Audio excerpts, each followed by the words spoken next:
Carter has a Kirby Smart impression. Yes. With that, he goes, yes. I'll have to record it and I'll send it and we can tweet it from the pod account. Yes. But he has a funny impression. He goes, I told him, how about the nose? That's what I told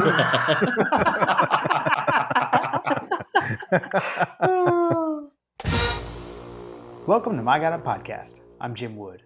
In this episode, John Powell and I are joined by Coach Trill. We talk about the 2021 season, the UGA Coaches Clinic, the dog Twitter bracket, and we answer questions from you, our listeners. As always, remember to check out store.mygotitpodcast.com to see our latest merch. And you can follow us on social media at My Got It Podcast. Finally, if you like what you hear, please subscribe, rate, 5 stars obviously, and review the show. If you leave us a review, you just might hear it on an upcoming episode. Now, let's join the conversation in progress. Usually, first thing we do is talk about, like, what are you drinking? But first, I want to do something a little bit different this episode and kick us off with this.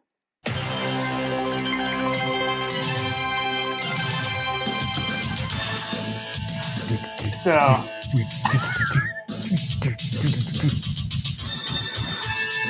Robert Deal. Trying to put glasses on. Okay, so we actually have Coach Trill on the show for the first time. So not just for our over-unders at the end of the show. We've got Coach for a whole episode. Coach, thanks for joining us on My Got It Podcast. Hey guys, always a pleasure. Love the show, and I love that you have me on. So I'm looking forward to this. He gets his own intro music for the whole episode. Yes.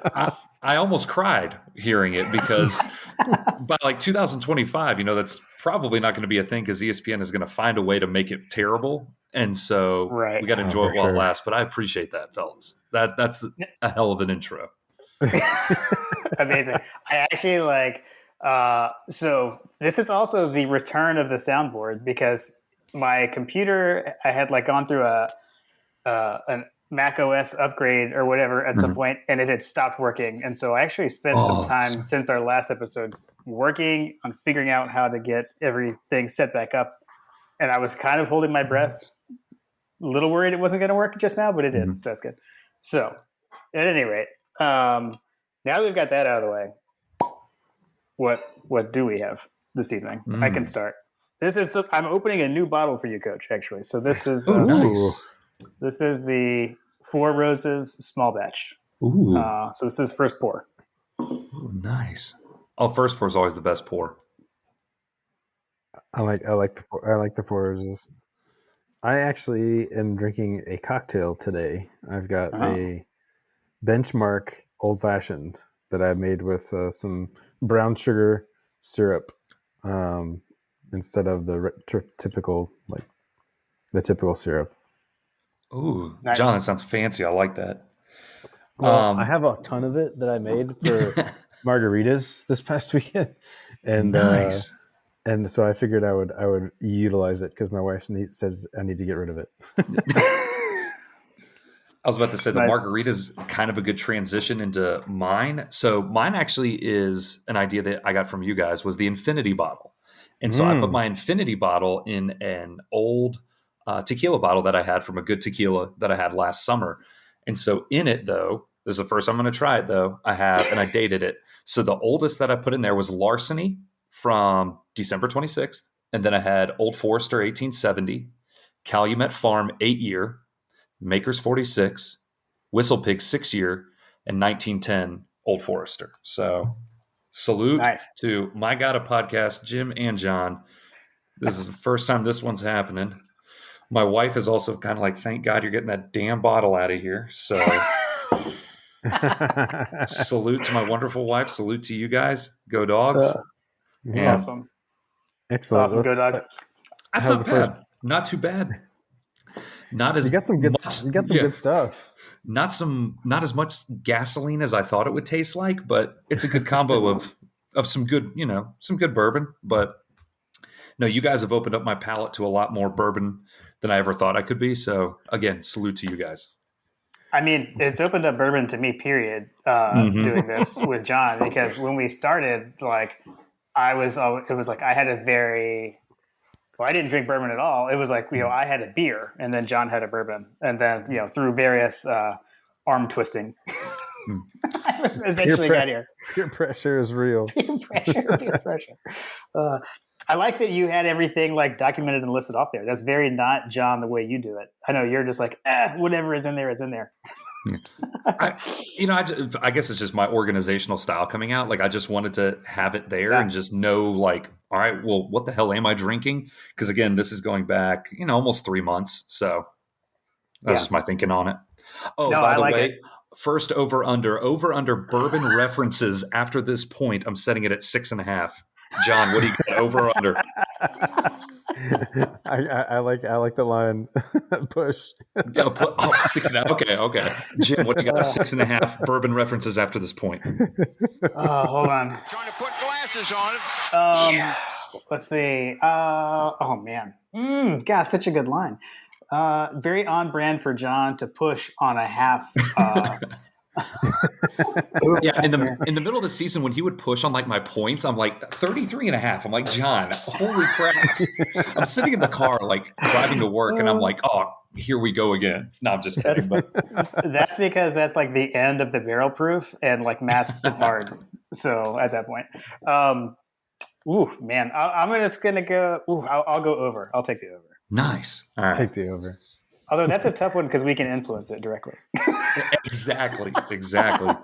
A little user error that can be applied to this. So true. I have to ask Coach, like, where did the over-unders even come from? Because I told Jim, I said we had to get Coach on because he's kind of like the officially unofficial third wheel of the My God of Podcast episodes.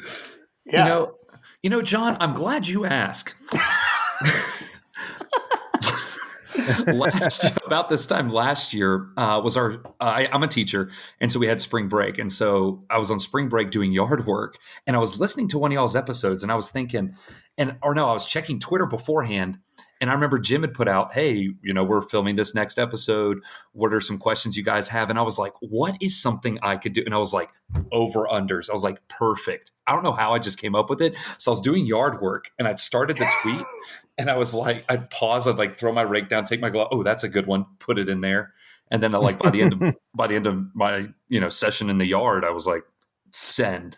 And then I was like, you know what? If they like it enough, if it works, and then you guys did it. And I was like, oh, okay. I kind of felt honored a little bit.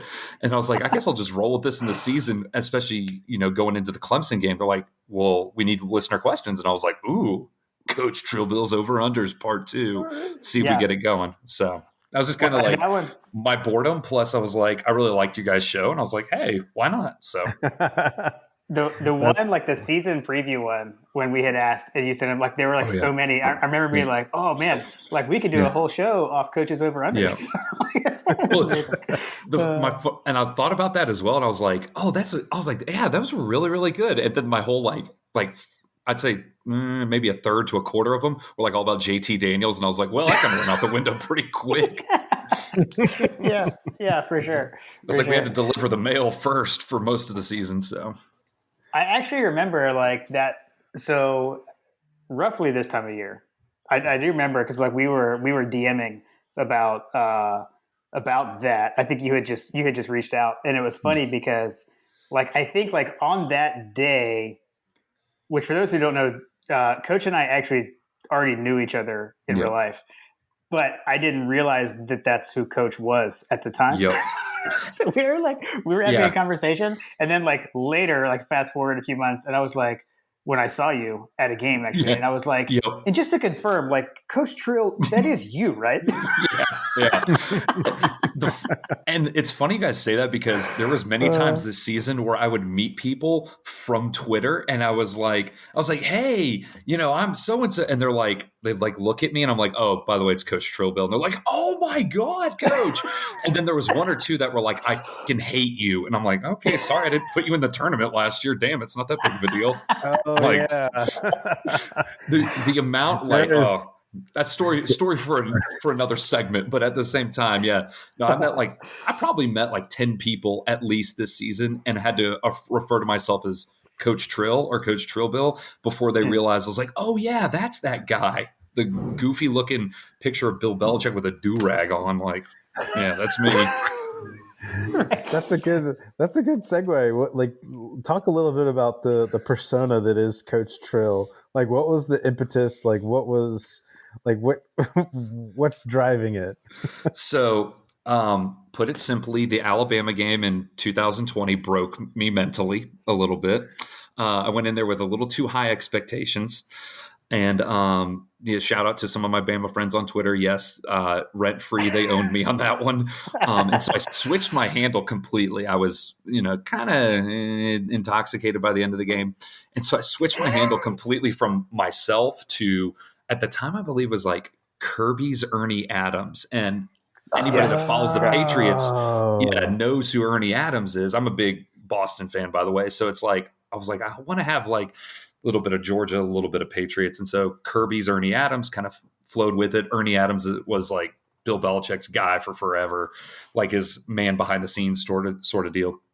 And then anyway, when the schedule releases came out for the NFL, the Saints made one because the Patriots played New England this year, but they made one of like rap album covers, and the album cover they did for the Patriots was just Bill Belichick in a do-rag. And I was like, oh, I got to jump on this before someone else does. And so I was like, Coach something. I was like, I want to keep coaching it, Bill. And I was like, Trill Bill. I was like, screw it, why not? And so I just Coach Trill Bill it was. And like the people that knew me as, they'd be like, you get in arguments on Twitter with people and they're saying, oh, I'm not going to let this Kirby's Ernie Adams, tell me that Florida sucks. I'm like, now it's going to be Coach Trill Bill telling you that Florida is freaking dog shit. Sorry for your son if he's listening. Shout out Carter. So. Sorry, Carter. That is funny because that's like, okay, so the Kirby's Ernie Adams was the one that I was forgetting. I remember like the second you said it, I remembered it. And that was a whole thing though, because like I was following you, like your original handle, and then it changed. And then I was like, at that point, I was pretty sure that that's what had happened. And then when it changed again, and like I had a whole conversation with my dad too, like asking if that was you. And that was actually the day that we talked. Whatever game that was. I don't know. I think it was like UAB game. It was UAB. Yep. Yeah. So Coach and I have our season tickets are like the same section, one section over. Either we're like right behind each other. I mean, a few rows in between us, but we're like vertically in the stadium. We're right there. Yeah. You guys have really good seats. You guys are on like row like 4 or 3. We're up top in the nosebleed, as my brother calls it. We're on the wall because we are literally the row in front of the wall that blocks you from falling out of Sanford. So we're at pretty much the top of the stadium in 319. But it was great running into your parents this season. I mean, this season had so many great aspects to it, and even a lot of good aspects outside of actual football. And one of those was always having like a good group of family, there. And like you guys were part of that family for me. So I don't know. I always appreciate it. And it's funny, Jim, you said that we know each other. For those of you that are listening, Jim's mother was actually one of my kindergarten teachers. So long story short, like Jim and I indirectly go way back. Like way back to Alpharetta Elementary. Shout out the Eagles. But Jim's mother was actually one of my kindergarten teachers. So that was how I kind of first got connected to their family. And then I met Jim years ago. We picked up extra tickets they had from his house. And then from there, we just kind of stayed in contact through Twitter and found his friends with his parents on Facebook, and then found his dad on Twitter. And I was like, Fripp Dog. I was like, that sounds familiar. And then your father would always post pictures of like wine and everything. And when we went over to their house, the funniest thing is we come in the door and I meet Mrs. Wood, and, I was like, oh, great to see you. And then his dad is in the other room. Hey, is that David? And I was like, and his mother was like, yeah, that's him and his brother. All right, come on down to the basement. And so we go on down to the basement. His dad's like, here's like 84,000 bottles of wine that I've gotten over the years. And it was like the biggest collection I'd ever seen, like this side of the Mississippi. And I'm like, the dude really knows a lot about wine. I was like, Mr. Wood, this is impressive. I was like, I don't drink wine at this point in my life, but I sure need to, apparently. So, yeah. Their basement is like Georgia nostalgia. My brother, who's a huge dog fan as well, was like, oh my gosh, that's a poster from that, or that's a picture from, and I was like, yes, Alex, I know. Thank you. Yeah. So, my brother loved your parents. Shocked to hear that Jim's dad is a Georgia hoarder. Yeah. Their basement was awesome. Well, at least I relieved them of the stacks of newspapers that I now have at my house. So we did get that. But yeah, I actually there was a time when I was in high school, I would, before I could drive, I would ride with my mom to Alpharetta Elementary, and then hang out in the classroom for a little while and then walk over to Milton, because the high school was walking distance from the elementary school. So yeah, that's too funny. Awesome. Okay.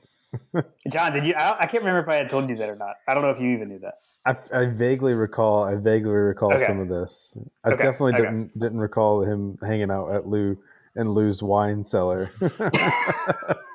I'm telling you, you guys need wine recommendations. Like literally, it's your father and Bobby Wilson are the two people I talk to. I believe it. I see your father more often, obviously in Athens, but I'll message Bobby every once in a while, and then I'll ask Lou his opinion. So. Yeah, legit advice. They are also now real life friends too. That's awesome. We hung out with Bobby the night before the Natty. Actually, we met. Oh, cool. That's right. I remember the picture. So yeah. Man, awesome. Coach, did you go to the Clemson game? I did not. No. Okay. I went to all the home games this year, and Florida. That was the only other game I went to outside of the home games. Oh man, I'm jealous. I haven't been to Florida in forever. How was that? Florida was fun. It was one of the rare times as a pretty much a lifelong Georgia fan growing up. That game is always, in my opinion, never guaranteed, but it was one of the rare times where I've been where I'm like, yeah, we pretty much got this in the bag. That in the 2017 season game, I was like, oh, we definitely got this. But even then, I go into every game nervous, but being there for it was awesome. And obviously, it took Georgia, a little bit of time in the first half to get it going. But once, Nolan Smith stripped Anthony Richardson, it was kind of all downhill from there for us. So, no, it was fun to be there. It was just me and my dad, which was cool. And I told him, I was like, I just want at least one Florida game, just him and I. So it was a good time for us to hang out. And the amount of crap I talked after the game to Florida fans, starting with the phrase, your COVID season was, bull, fill in the other 4-letter word that goes along with that. So, and then saying stuff like Trask really wasn't a good Heisman candidate, and just gauging reactions and telling them the only reason they won that year was because we were down 27 starters plus JT, just making up outrageous things like that. And it was great because, there wasn't many Florida fans walking out at the end because they all left after the third quarter. So in typical Florida fashion, but dude, that would have been an amazing game to have been at, the one from this year, because of everything that transpired in that few minutes.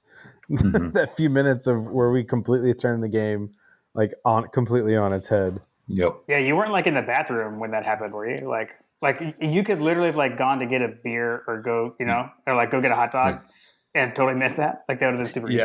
It was, and it was quick too, because in the stadium, there wasn't much. It didn't seem like there was many commercial breaks. Felt like the game went by really fast, and so if everything happened, Nolan stripped the ball, James Cook runs it up for a touchdown, they get it right back. Richardson throws the pick, then Stetson throws the bomb to Kyrus in the left corner, and then Richardson throws the pick six. And the pick six, I was just laughing the whole time. I was like, this is not happening. And I was like, oh, wait, it's Georgia in 2021, and Dan Mullen is a complete and utter ass clown. And yes, this is happening because he started a second-string quarterback thinking it was going to save his season. And, of course, Nakobe Dean had other plans. So I just really hate Florida. I'm sorry, guys. I'm really trying to keep this clean. I also Josh did a fantastic job. Coach, I'm falling on to. I need to get my together and figure this one out. So no, it's all good. That's why I kept telling. Every time Josh would get frustrated, I was like, "It's okay. It's okay." I listened back to it. It's not a big deal. Oh man. So did you go to? Sorry, I know you said you went to Florida. Did you go to all the home games? Because no, I didn't. I saw you at everyone that I went to. Okay, so you're able to make it all of them. Yeah, I only have 2 season tickets. This is my first year having season tickets. I'd usually just use StubHub. But I went to every one. My brother was at most of them with me. My dad was at the UAB game with me. And then I was just by myself at the Kentucky game. I couldn't find anybody to sell it to. And I was like, you know what? I was like, I know. I know. I feel bad now, but at the same time, like I mean, it was a good time. It was around my birthday, so I was like, I did a little birthday shopping in the bookstore. I met up with Bobby Wilson and Greg at their bourbon tailgate, and when I say it changed my life, that would have been amazing. The spread. I found Bobby, and that was one of the first times it was like I looked at him, I was like, yeah, I'm so, and he goes, huh? And I'm like, oh, Coach Trill Bill. And he's like, Coach, how's it going? Yeah, come over here. What are you drinking? And I was like, Blanton's? And he goes, all right. He literally scoops it, heavy pour, and then goes, all right, brother, time to ride the ponies. And I'm like, hell yeah. And so changed my life. Like so many people that I'd seen on Twitter, and I'm like, oh, you guys exist in real life. Yeah, so do I. I'm Coach Trillbill, aka this guy from, Forsyth County. But at the same time, it was just good. It was good people, and went into the game. And that was I think the time of the season I just realized I was like, you know what? This is for real. I was like, Georgia's pretty damn good. I was like, in 2017, it was all kind of, oh my gosh, we could make the playoff. We could go to the national championship. We won the SEC. This is all going early for Kirby. And then we lost to Alabama, and it was like, well, that was fun while it lasted. 2nd and 26 later. But this season, it was so different because everything leading up to it was like, okay, we beat Clemson. We beat the absolute trash out of UAB. South Carolina's still pretty bad, and we beat the crap out of them. And just keep rolling through the season. Arkansas, damn, that was bad. Vandy was just like, LOL. They should be an FCS program. And then, just going down the schedule, and it's like, okay, everything's going the way it should. But the Kentucky game, we're the best team in the country. Yeah, it's like we're rolling into a number one, and we're playing like a number one team. I'm like, as a Georgia fan, sadly, I was thinking, when are we going to screw up? When is the bump in the road? But the focus of the team was just insane. My brother ended up running into Scott Howard before the Arkansas game. And Scott Howard, or no, it's not Scott Howard, Hondo Williamson, sorry. Ran into Hondo Williamson at the gym, ironically. And my brother asked him, he said, what do you think about the Arkansas game? And he said, we're going to kill them. Like, without a doubt, like, without even hesitation, he says, oh, it's going to be a blowout. We're going to murder them. And my brother's like, really? He's like, everybody's saying how good they are. They upset A&M and all this. And he goes, no. This is the most focused Georgia team he says he has seen since 2017 and 2002. And he says even more so than those teams.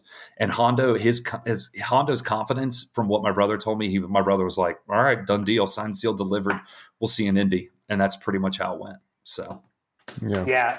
And those are my two, like those, I think those are the perfect teams to reference. Like for me, 2002 was always the gold standard for me, up until, Kirby. Right.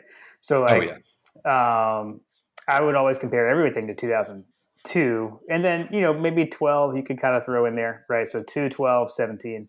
I would but say again, like even with those, 2005. Yeah, but see, the tough thing about if Shockley didn't get injured, Shockley didn't get hurt, if Shockley didn't get hurt, that team goes undefeated. But easily, I'll remind you that team goes undefeated and left out of the BCS championship game, unfortunately. Sadly, yes. But I think those are the right comparisons, and but with all of those seasons, you were saying, you kind of keep waiting for something to go wrong. It's because you've been conditioned to experience that, right? That always happened, So 2002, you had the Florida game. 2017, we had the Auburn game. It was before the end. There's always that hiccup. And this year, it got to the point where you were just like, I don't think it's coming. And I guess maybe it did in the SEC championship game, but I still think that was super fluky. I think, like Graham and Josh said, seems like there was a flu or something, guys were sick. That was just super out of character, and like Weird. now hindsight, like I feel like I wouldn't have it any other way because we out-Bama Bama, Yeah. like we did something that they've never even done, right? Like it was great. It's great. Like I love it. And it's interesting you bring up Bama because obviously they've been a big hurdle in the way. And I told my brother, and I told him recently, and I told him when it happened, but I was at the 2012 SEC Championship, and I was in the upper deck, and the Conley catch happened right in front of me. And I told him, I said, before the game, I was walking to the stadium going, "We want Notre Dame. This isn't your year. Your dynasty's over." Just like a dumbass, just saying stupid crap to Bama fans. But the Bama fans thought it was funny, and they knew I was joking. Like, I didn't sincerely really mean that, even though I really did want to play Notre Dame because I thought we had a good chance. But at the same time, leaving that game, I told my brother, I was like, before it, I was like, if we win, we're going to Miami. If we win, we'll drive, we'll find a way to get down, to Miami. We'll stay in Fort Lauderdale, we'll do this. After the game, we walked out, I looked at him, I said, I don't want to go to the bowl game. Screw it. Like, I'm done. Screw it. Right. Like, it just like ripped my heart out and then watched it like beat in its last beat and then just stab it one final time. And we get up the escalator out of the Georgia Dome and we get up to where the World Congress Center and Phillips Arena are. And I see like Georgia fans yelling at each other. Like one guy was like throwing a trash can around outside of a MARTA station. I was like, we are losing our collective mind. And so going into this, I was like, even in the national championship game, I was like, my only solace was, well, the team that loses the first matchup usually wins the second one and has done so the other 4 times when it's a top 5 matchup. Yeah. So the odds are in our favor, but this is still the Hunger Games of college football, and we are District 12 normally. So at least mentally, those of you that get the Hunger Games, but like it was just at that level. I was like, like you said, Jim, I've been there, done that. I remember losing to Florida by 45 points growing up. I remember, the stupidity of the Tech game under Don and how it always came down to an officiating call. Like, I remember, getting screwed those ways. And then also in the heartbreak of 2012, and, second and 26. But I don't know. So it's like I was always apprehensive, but I was optimistic, to say the least.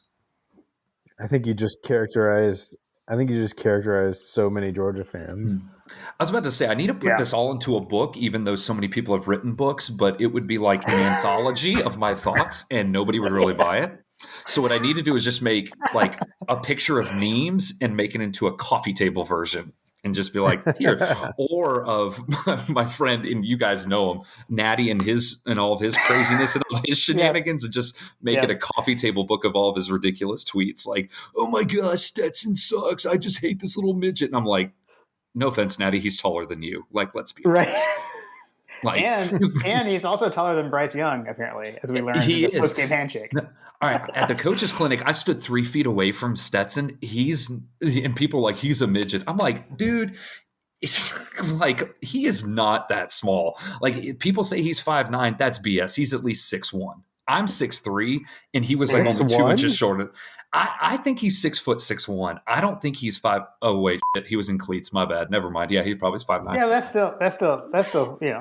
But he's like, and that's the other thing. Like, he's built like he's a college football player. It's not like he's like a skinny guy the size of my pinky going out there and we're like, all right, noodle arm, let's see what you got today.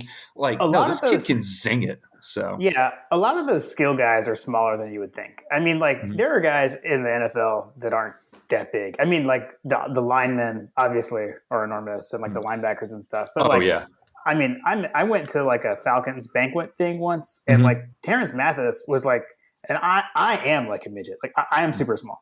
Like Terrence Mathis was not much taller than me. Like he was not like an intimidating presence to me at all. Like I was shocked. I was like, how is he so small? He feels like my height. Yeah. Well, it's funny because you watch the film from the national championship and you're like, oh, A.D. Mitchell like just mossed on that guy and caught that ball.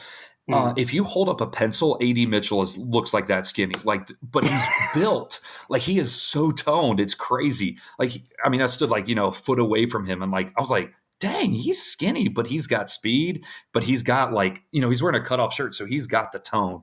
I mean, the kid is built, but he is, he's not like a big, gigantic Randy Moss type wide receiver. I mean, he's a 19-year-old kid who's, 6'3", 6'4", skinny, maybe 220, 215, and just really toned. Like, but they put on pads and then they look bigger. Like Brock Bowers looks like a monster on the field.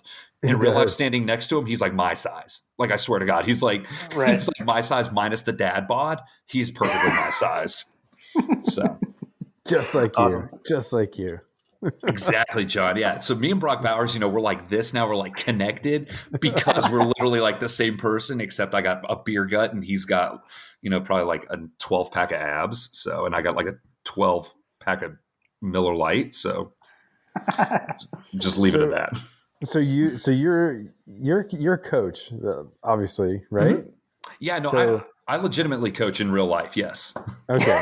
Yeah, it's not just like a title I give myself. And you coach, and you're coaching football because you've been to the facilities as a potential recruiting target, right? To a certain degree, yes. Yeah. I mean, I've talked to Kirby. It was more of the, hey, coach, how you doing? Handshake. And then he walked to the, line for food. But yeah, no, so I've talked to Kirby before, just maybe not exactly about football. And I'm just kidding. But no, like, yeah, I coach football and then I also coach girls basketball at the school I work at. So. Okay. Yeah. Excellent. But no, yeah, I've been to the coaches. This is only my second time going. So. And what were your thoughts coming into the next season? So I talked to my dad about this yesterday, and it was ironic because he was kind of asking the same thing. He's like, so what do you think? What did you see? So the way it worked out, it was a lot different this year because we were able to sit in on team meetings. And so I sat in on a spring training. Wow. I was thinking ST special teams meeting. Mm-hmm. And then I also sat in on a position meeting. So I sat in on wide receivers. I coach wide receivers at the school I work at. And so sat in, meeting with Brian McClendon and all his guys. And, AD was in there, Ladd was in there, Curious, all his cats are in there. Dominic Blaylock was in there. But the special teams meeting was first. Did you tell Curious that he's the official wide receiver of My God Podcast? I did not get the opportunity. I tried to slip him a note, but AD looked at me like, what the are you doing, bro? And like, turned around and McClendon told me to shut the hell up. No, I'm just kidding. Brian McClendon, really nice guy though. So I got to give him credit on that. But all the guys were really cool. I don't really talk to a lot of the players. There were some, their former coaches were there, those of them that were from the state of Georgia typically. So, but for the most part, the special teams meeting was interesting. Todd Hartley led that. And Todd Hartley being the tight ends coach, he's also been a special teams coach down in Miami when he was with Mark Rick. So he has experience with that. And the way he led the meeting was very interesting to see because first of all, he's got like a very raspy voice, but he's so intense that it's like, you're like, oh, he's probably just yelled a whole lot in his life. Like he's just an intense dude, but he knows his stuff. And they were talking about little things, like especially about blocking. And so in that meeting, there was a good bit of players in there. But you also had not only Hartley, but Kirby also had the mic. And so Kirby, would chime in every now and then just about certain things that they were talking about, especially with technique. You also had Will Muschamp in there. Muschamp wasn't really saying, he didn't say anything. He was just taking notes and kind of going over some things. And Todd Monken was sitting with, I believe it was a graduate assistant, just talking over some things as well.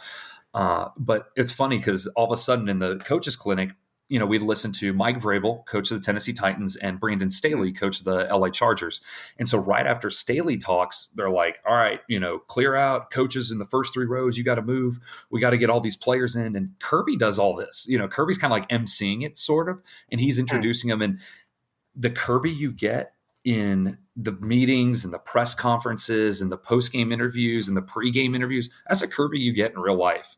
And that's what I liked about it. Kirby's as real with, Maria Taylor as he is with David, Berger, as he is with Coach Trill Bill. Like he's as real as it gets. And that's what I liked about it. And so he gets on there and he says, all right, Coach Staley, we appreciate you.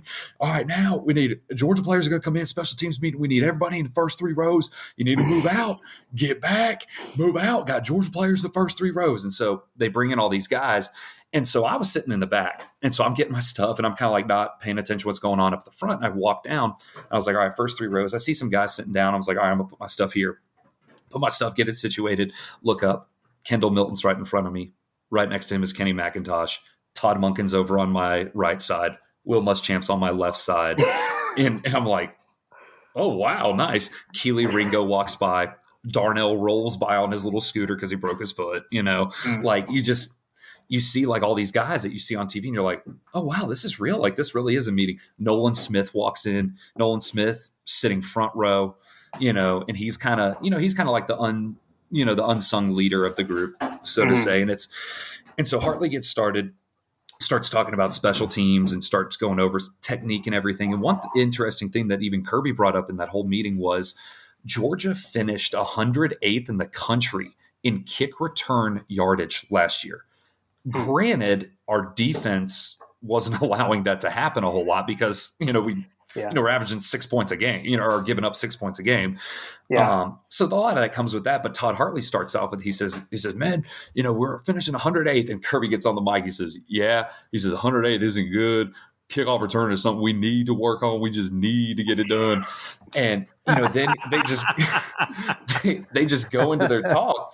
And the funniest thing is Todd Hartley, he's like, it doesn't matter if you won a national championship. This is bullshit. We got to fix this. We got to get in there. We got to get this done. And this is how we're going to do it. And it's like, oh, shoot, like this guy knows what he's doing. And obviously I trust Kirby. So, my God, a podcast saying, believe in Kirby, trust the process, trust Kirby. And so, Kirby we trust. In Kirby we trust. Hell yeah. And so we're going through this meeting and he's detailing all this, and Kirby will chime in every once in a while. And and sometimes it's funny. And sometimes he's like just dead serious. He's like, all right, what's the coverage supposed to be? Kind of like, making sure they're knowing what they're supposed to be retaining, and they'll give answers back. But one of the funniest things is he had Oscar Delp in there. And Oscar Delp was a big tight end from the area that I live in Georgia, West Forsyth High School, really good tight end, a lot like Brock Bowers, a little bit taller, a little bit skinnier. But still, he can move, he can groove, he can do what he needs to in the field. So anyway, Kirby goes on. He says, now, guys, I recruited 10 guys to return the ball this season. I recruited 10 of them. And he says, most of you will not be returning the damn ball this year. So he just uses guys as example. He goes, so Oscar Delp, you better make sure you are not returning that damn ball. You got to make sure your ass is on that line blocking folks. And it's the funniest thing. And he's just like, and Oscar just sits there like, yes, sir, I got you. Yes, sir. And it's like, man, they bought into the system. They bought into the program. And even with special teams, like he's a true freshman. Kirby does not mind calling out anybody.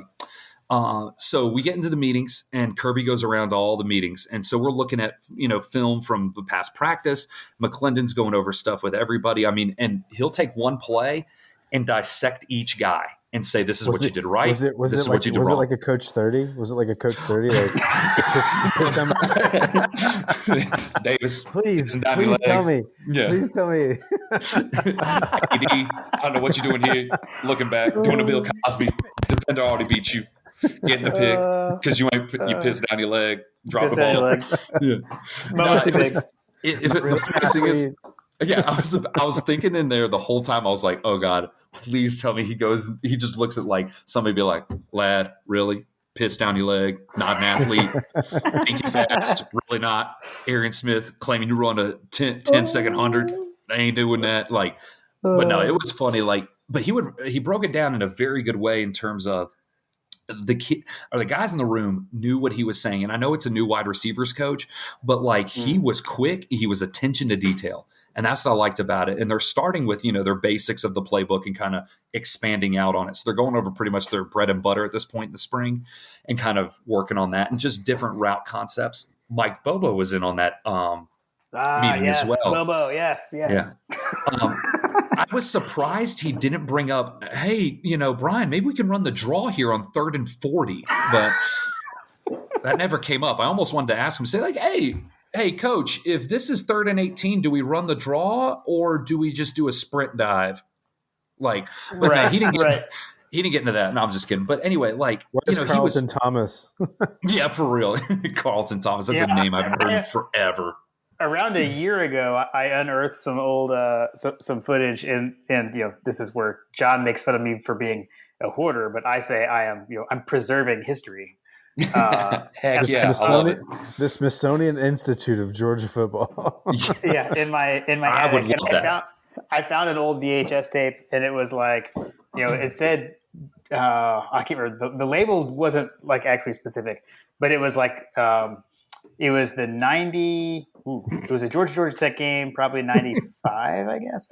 And there was like a fourth, or no, there's like a 3rd and 25, and we were like on our own 1 yard line, and like Bobo handed off to Hines Ward on a draw, and like Hines Ward got the first down, and I was like, that's where Bobo loves running the draw. And Bobo's still looking for a guy like Hines Ward to hand the ball off to this day. Exactly. Exactly. Yeah. But no, so Kirby makes his rounds throughout all these meetings. And it's funny because, just all the coaches that are there, they're at, the respective positions that they coach. So Kirby's going from like the D-line room to the running back room to the, offensive line room, so on and so forth. So he comes to the wide receiver room and he kind of just stands off in the front corner, just listening in and just kind of like, nodding his head, taking some notes or whatever. And then right as he leaves, the funniest thing is McClendon, he's talking to Arian Smith, and Arian Smith earlier in the week had made a great play, caught a ball in double coverage, and he showed clips of it. And I was like, oh, shit. I was like, oh, shoot. Sorry, like he's Carter. going to. Yeah, Carter, I apologize, man. Sorry. But, he's like, and he says, man, you just got to run. You just got to take off. And he says, how fast are you? He says, wait, never mind. He said, Arian Smith, in the 100, what do you run in the 100? And Kirby, without missing a beat, goes, just like joking, goes, oh, shit, here come the lies, and just walks out of the room, and everybody starts laughing, and AD's cracking up, Ladd and Curious are joking, and Aaron's just kind of like, really, coach? Like, you had to throw me under the bus like that? And he responds, he goes, yeah, 10 flat. He goes, if you run it in 10 flat, you need to run then. And it's just the relationships these coaches have with these guys.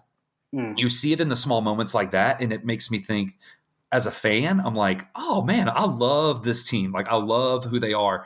As a coach, you see, okay, Kirby's doing some things that I like to do with my teams in terms of building relationships and having that rapport with players. And it's like, okay, I'm doing the right thing. So it was kind of reassuring in both regards.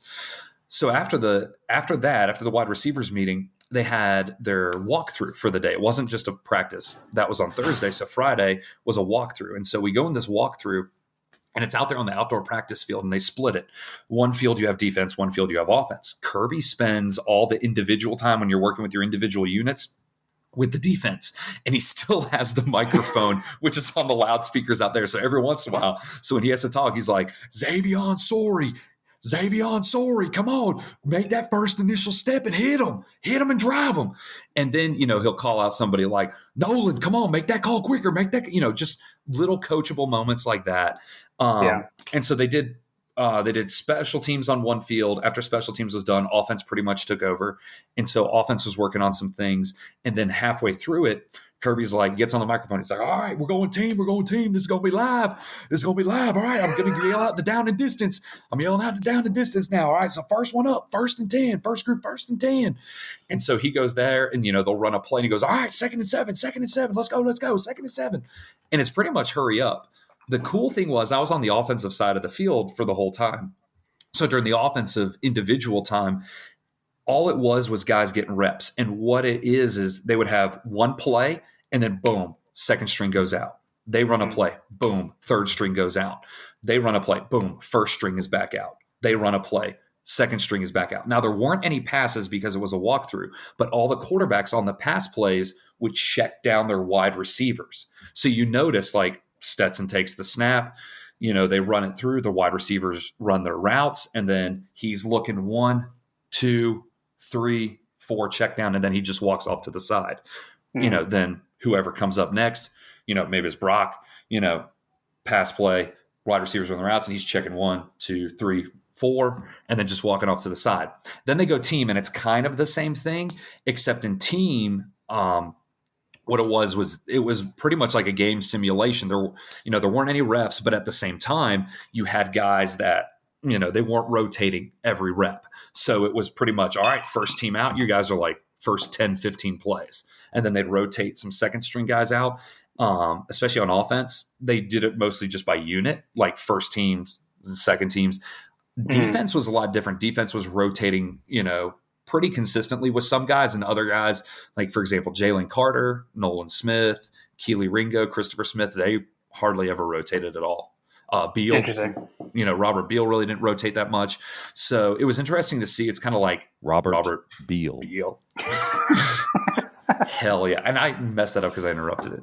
But anyway, yeah. So, so they got a lot of guys rotated in and out at certain positions. And I think it's just, as a coach, it's just looking at different looks for different guys versus different sets. And then with offense, it was pretty much, if you've read Graham's article from this past weekend, Graham pretty much summed it up well.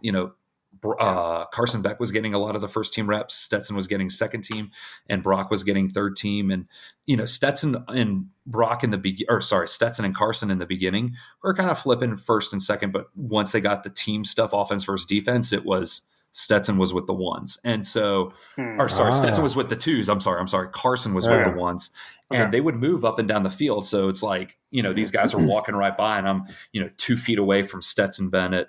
Almost just wanted to be like, "Thank you for the national championship." As a fan, I appreciate it so much. I know, John's been getting. I heard John's. Yeah, I'm a huge fan. Way to go, 13. When you misspoke and said Stetson with the ones, I can see John get excited because John's not happy about this, like the Kirby mind games or whatever is going on. It's like if Stetson's the starter, he's the starter. Well, and my thinking was, as a fan last year when Carson got the nod for the UAB game and then told his coach, and his coach was like, "Oh, just blabbed it to social media and all that." Like, yeah. In one regard, I was like, "Oh, well, that's the team, man. You got to keep that stuff in house. You got to keep that stuff tight." Mm-hmm. Kirby likes that stuff. He doesn't like it getting out. And then, after that, I was like, you know what? I don't know if I'm, on the Carson Beck train, but after seeing him, and he's a tall dude. He gets, he's got good relationships with all the players. Like all the receivers were talking to him. I'm like, so it really is a lot like last year with JT or Stet. It doesn't matter, because the team is around whoever's the starter. And so I'm back on the Carson Beck train. And the one of the other main intangible reasons is he's got leg tats, and that's like either psychotic or an absolute savage. And so if he's a psychotic savage, hell, I'll take that. But the one main thing, I guess, that I want to just say, and I guess my final thing on the Coaches Clinic was, after coming off of a national championship, we lost a ton of people on defense. Nobody really has to reiterate that. But at the same time, seeing what they did in practice and seeing the leadership of this team, and, Nolan Smith, Robert Beal, Stetson, Kyrus Jackson, whoever it is, this team is in good hands, and we are still extremely talented across the board. So yeah, we lost a lot of people, but Kirby has put in place people to, step up and lead in those roles. So with that being said, I was like, I'm not, by all means, I'm not saying like, oh yeah, just sign us up 14-1, 15-0, let's do it again. But Georgia, in years with Mark Rick and Jim Donnan, you guys know this. Yeah. We would have a great year like in 97 with Donnan, or in 2012 with Rick, and then we would take a couple steps back the next following year or two. Yeah, that's not happening with Kirby. I can fully tell you that with all confidence. Like Georgia, this train keeps going. This train will keep rolling, and this train will keep rolling over a lot of people. And people will say, well, they lost so many people, but Kirby has people to step up, and they're well coached, they're well trained, they're disciplined, they're good units across the board. And I'll tell you this, I'm fully confident that Georgia can be in the picture and be in the hunt for the national championship for the foreseeable future. Yeah, and I think the schedule, like if you're looking at the schedule this coming year, like obviously plays into it, right? Because when you look at it, because you're like, oh, well, not going to go undefeated again. And then you look at it, you're like, well, where's the loss? So not to get too far ahead of us, but the schedule lines up nicely.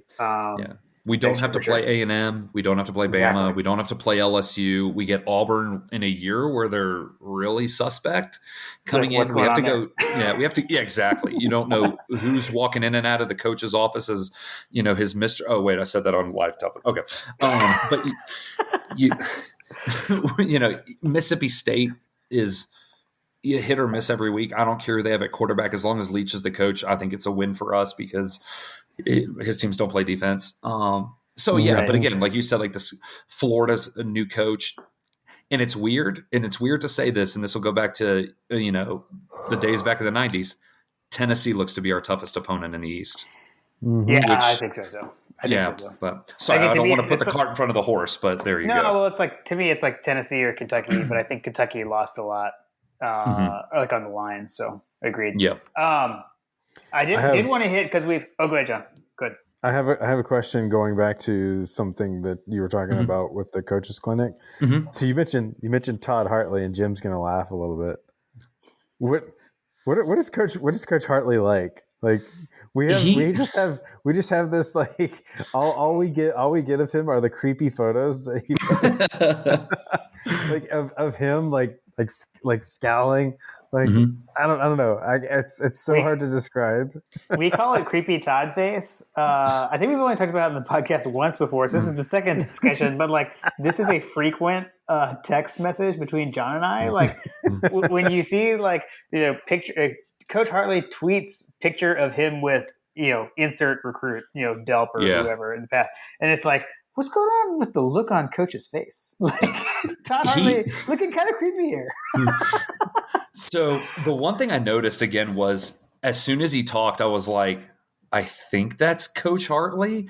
And then you look up and you're like, it's this guy. And he's like, all right, guys, we got to get in here. We just got to focus and we got to get ready because it's a special team. And it's like a WWE wrestler meets like a guy with emphysema. And I'm not trying to be disrespectful, but this guy is like a short dude. I mean, I'm 6'3". This guy's like this guy's like shorter than Stetson Bennett. So for all the people that call him a midget, like, yeah, this guy's like pretty small. And so, but he's so intense. It's almost kind of scary, but you sit in there for 2 minutes and you're like, he knows what he's talking about. He really knows this stuff. And the funniest thing to me is he's all football. Like you look at this guy and you're like, you would never play tight end. How the hell do you coach that position? But he is all football. And it's so funny because all the guys buy into it. And he'll get the meeting started and he'll say, all right, guys, this is it. 2 plaps, ready. And they'll like clap or do something. And he's like, all right, this is what we got. We're talking about distance on the kickoff, especially for the front line. So we got to get back and make these blocks and make sure we shed these blocks downfield because we got to spring these guys loose. Guys, 108th in the nation. That's not good. I don't care if you're national champions or not. That's not good at all. So we got to do this. And then Kirby's in back. Yeah, 108 is not good. We could do a lot better than that. And then Todd Hartley's like, thanks, coach. All right, so here's what we got. Delp, we're going to have you on the front line. Keely, we may have you returning. But Nolan, this is what we need you to do. We need to take out you guys. You need to take out number 3. So when the ratio is 15-2, you got to go up 15, slant in 2, keep you moving. Drive with your fist. Keep your feet, reset your feet. Keep those feet moving and drive them out of the play. All right, man. This is what we're going to do. We're going to do that on field too. This is the drill. So I'm going to have Delp, and Nolan Smith. You're going to be on the front lines right here. And then Kirby's just kind of chill. He's like, all right, Nolan, what'd he say again? 15-2? Okay, 15-2, right? Yeah. And he's just like, thanks, coach. All right. And then he just gets right into it. So the creepiness almost, I think, comes from the fact that he's so into football that it's almost like that's all he thinks about. Like he probably is sitting in there thinking, like in these recruiting pictures, all right, got to smiles, and then is like, all right, so how can we get you here at Georgia? It's like he's all football, but he's a nice dude. And so I want people to think, like, I'm not trying to hate on this guy. Like he is a nice guy. And he also got to say your Kirby impression is pretty good. I got to say. It's pretty good, Kirby. Just my I appreciate that. I appreciate that. I did want to get to the UGA Twitter bracket because I feel like we mentioned earlier when we were like DMing each other roughly around spring break last year, and I feel like we were talking about that a little bit as well. So we're now in year 2, and I think they went very, very differently, I would say too, in that we had a Georgia fan win in year 2. But like, I guess, I mean, I was about to say like what inspired it other than like, March Madness or whatever. Yeah. So I messaged a random friend of mine on Twitter. He's actually a big Bama fan. I'm not going to say his name because a lot of people don't really like him in Georgia Twitter, to be completely honest. Not KD. Not KD. Okay, so it was a random Bama fan. Yeah, okay, yeah, pretty much. Yeah. And so yeah, I messaged him and I was like, and he said something, or he messaged me, one of the two, and he's like, man, you got to do this. Or I said, hey, do you think I should do this? And obviously his response was, oh, rent free. You guys always trying to copy me. I was like, fine, shut up. I'll just do it and make it better. And so I did it last year, but then he messaged me back and he's like, hey man, I'm just kidding. Dude, you should do it, but then put in a bunch of people who are other fans that always talk about Georgia. And I was like, perfect. So I found like a bunch of like guys that I met that are like Florida fans and they're like, why am I in this? And I was like, because all you do is talk about us. Duh. And so that was the first year. And so it was the funniest thing was I got like 100 followers the first year from it. And I was like, damn, that's impressive. We have to bring up the controversy in year one because there was like all kinds of claims that there were like bots, like being bought to buy votes, basically.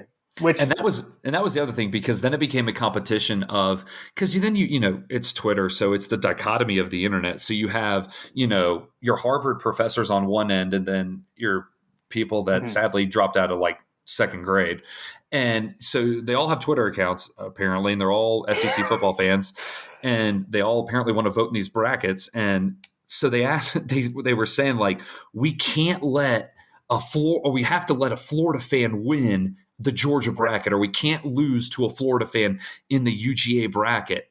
And so people like literally were dropping stimmy checks from President Biden on these Twitter brackets. And I'm like, some random kid in Russia is making a junk ton of cash by, getting stimmy checks from the U.S. federal government and cashing them in for Twitter votes for a, stupid UGA bracket. Sorry, illustrious UGA bracket. Obviously it's a big deal. It's a big deal. It's very prestigious.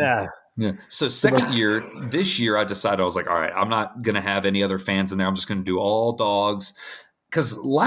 And what it was last year, I was like, I just wanted to be funny and fun and just see what happened. And I was like, oh, wow, it really took off more so than I thought, even to the point where, 8, 9, 10 months later at Georgia games, people were still like, oh, you're the guy that did the brackets, right? And I'm like, did the bracket, I'm either going to respond yes or no, depending on how your reaction will be to that answer. Like, like, did you block me because of this, or did you finish well? So this year I just kept it all dogs, and most of it are people that I know from some of my group chats and just people that I've interacted with. And so I have to put out a disclaimer. Coach Trill does not take into account your follower account. I'm talking to myself in third person. I don't know why, but I do not take into account like followers or anything. It's just, how do I know you and just who you are? Because I get messages every year. Like I got this one like random high school kid last year that's like, you have to add me in this. I'm like, number one, you don't follow me. Number two, I don't know who you are. Number three, no. And then he responded, he goes, I have more followers than you. Duh, I should be in this. And I'm like, okay, yeah. I'm like, yeah, watch me not put you in. And it was literally the last day of the first round. So I'm like, there's really nothing I can do. My hands are tied. I pressed send already. But then you get like people that'll say, well, you didn't have these people. It's not a good bracket because you left out these people. And I'm like, dude, I don't know everybody in Sanford Stadium. I don't know everybody who's a Georgia fan online. Like, there's only so much I can do. We need playoff expansion. Yeah. We need brackets. I put 64 people in. Like, my God. Like I'm not moving this to 128. Like, let's just be honest. It's like it would take a month and a half. Like, we would be in, we'd be, Memorial Day, and people would be like, oh, it's the championship for the UGA Twitter bracket that started in February at Valentine's Day. But so it's like you get dichotomy of the internet's the best way to say it. So the method to the madness is I pretty much randomly assign seeds. And that's the other thing is seeding. I matched up Graham and a girl that had a junk ton of followers, and that was my biggest mistake this year. They're like, it's a 6 versus an 11 seed. Why is it like this? And I'm like, just shoot me, please. I'm like, just end it now. I'm like, this is the second day of this, and this is the I'm taking. Sorry, Carter. This is the stuff I'm taking. So, I was gonna say I was definitely seated too high, but I mean, I didn't mind. No, well, then I get people that like I had a dude that was like, I'm a 4 seed, really? I'm a 4 seed. He loses in the second round to a double-digit seed. And I was like, that's why you're a 4 seed. Stop complaining. But then I give Natty a 1 seed, and this dumbass loses to a 16 seed because, that's right, no one likes Natty outside of UGA, and most UGA fans don't like him either because he says weird shit. Sorry, Carter. Dang it. We do think that Natty is funny though. We follow him and just laugh at the things. All right, you want to know the funny story? So he's been kicked off Twitter so many times. I actually own his current account because I'm the one who set it up for him. So Twitter apparently somehow knows his IP address. So he's tried to start 5 accounts from his IP address, and they shut it down. Yeah, Natty is pissed off way too many people. But anyway, so I gave him the account. So I just gave him the login and password, and so pretty much I could tweet from Natty's account for the most part. But no, I don't. Putting that disclaimer out there blankly. I love my job. No, I only tweeted once from it as a fake mock draft for the Falcons just to mess with him. But other than that, no, I don't tweet from it at all. So, so I actually own Natty's own account because it's funny because people say man, you're back. How did you get back? You got suspended. You got kicked off. All the UGA hates you. And so I'm I'm just a guy in the shadows working the magic behind the scenes. He got the assist from Coach Trill to come back. Exactly. Well, I know. I definitely have enjoyed it both years. It's been a lot of fun. There have been countless text messages sent outside of Twitter. I'll say that talking about it. We talked about it. In our text threads that we're in, literally every round, look at this matchup and everything. Yeah. So it's been, it definitely has been fun. So we've enjoyed it. Tough draw. Oh yeah.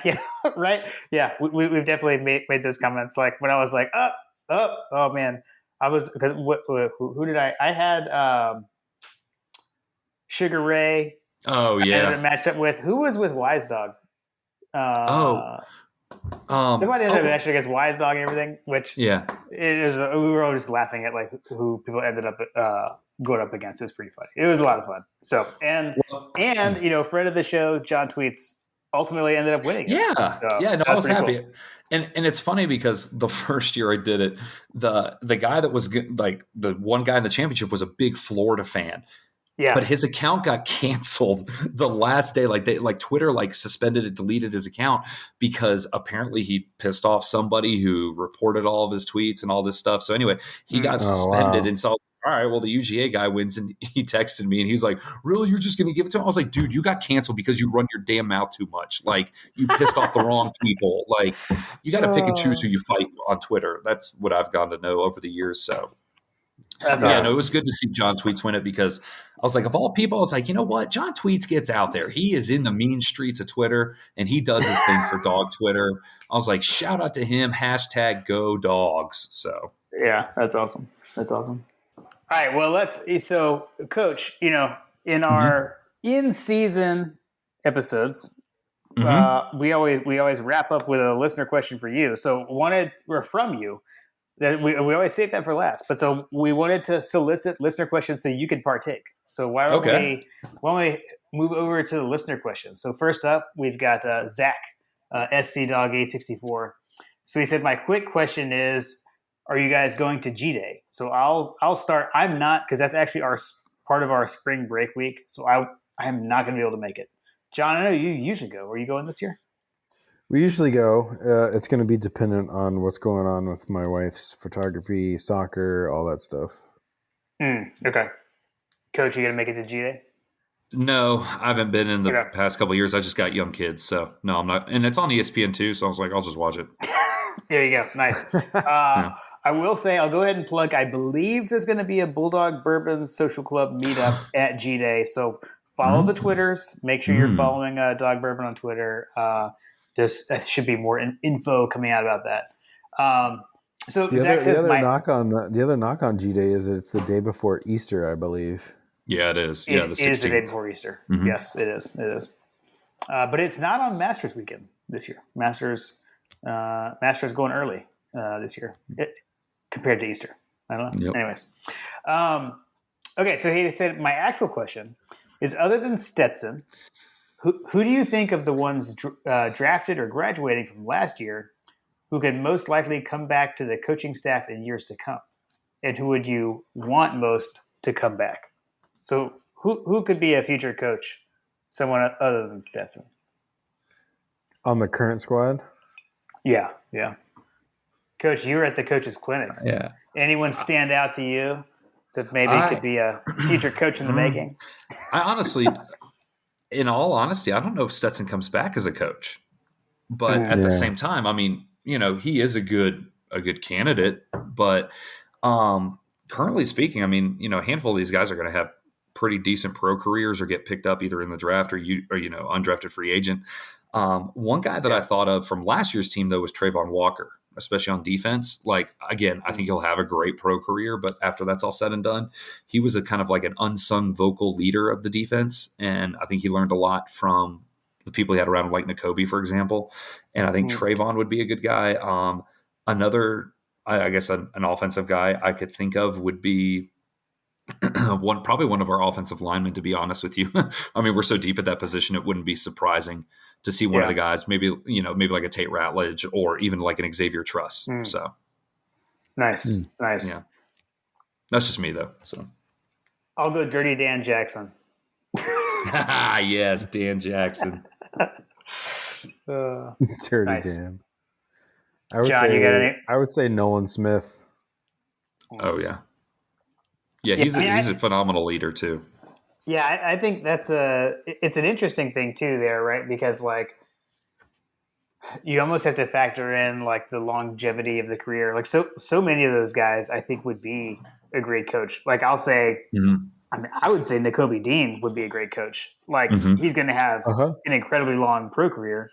But he I don't know, man, just like the true like field general, on field general that he has been, and super bright kid. I could see him doing that. And I mean, sometimes even the all pro guys do sometimes end up getting into coaching. So you never know. So he would be one for me to watch. Yeah. Fun fact: Tim Jennings currently coaches at Denmark High School in Alpharetta. So again, like you said, like the all pro guys, they'll make their way back into football somehow sometimes. So right. I was thinking like I mean, heck, like even Mike Singletary, right? Exactly. Head coach, right? Like later on, like you never know. All right, we got Vidal fan, which some kind of anime. Vidal is an anime character, I believe. I'm not all in. I don't know all the things about the anime, but I know that's a thing. So I have a question. Out of all the players we have lost, which do you think will be missed the most? I think it's, there's the emotional side of it. Like when Rodrigo left, losing Rodrigo did not hurt us in any way, shape or form. But Jordan Davis, like, he's the emotional, person that everybody loves. All the fans loved him. Seeing Jalen Carter the other week or last week, I'm like, he's obviously not going to put up, Jordan Davis numbers and be exactly like him, but Jalen Carter will fill those shoes pretty well. So I think fans will miss Jordan Davis. Jalen Carter, I think, will fill it pretty well. But in terms of actual football, I think it's going to be Nakobe Dean, especially in the beginning part of the season. I think as we get more into it and Nolan and Robert Beal, find their roles as leaders and work through these games, granted, there may be some hiccups in terms of just, maybe we're in closer games than we should be, or defense is giving up a little bit more. But I think it will be Nakobe Dean for sure, especially with the leadership. But again, I think that gets figured out quickly by Robert Beal and Nolan Smith. Yeah. No, that's a good. Those are both good. Yeah, I definitely like the emotionally Jordan Davis. Yeah, for sure. John, you got any? Who are you gonna miss the most? United States just clinched. There we go. So what was the? Wow. Okay, yeah. So we're gonna pivot briefly to the other football, soccer. What was the score? 2-0. They scored 2 goals like back to back, and people were like freaking out on Twitter. So like if I like spaced out for a minute, so we lost 2-0 or we won 2-0? We lost. Okay. We lost 2-0. But that doesn't matter. We had to lose 6-0 to not advance the World Cup, right? I think I texted you like if we'd have not shown up and forfeited the match, we would have lost 3-0 and still would have qualified. Okay. So this is the moment where we give away the fact that we did not record Monday like we said we were going to. And that was my fault. Full disclosure.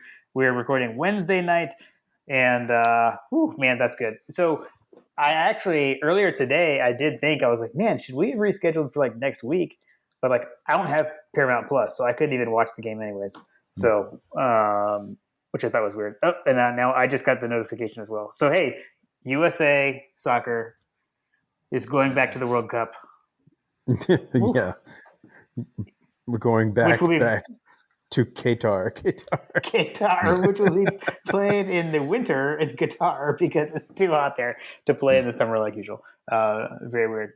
Okay, well, hey, I'm glad we got that interjected. That was, oh man, I must say it worked out well. Yeah, nice. And now I don't remember what we were talking about. Oh my gosh. Okay, apologies, Vidal. We're gonna skip to the next question because this is hilarious. The next question from John Michael D. Are we celebrating for Qatar yet with USMNT? Yeah, we are right now.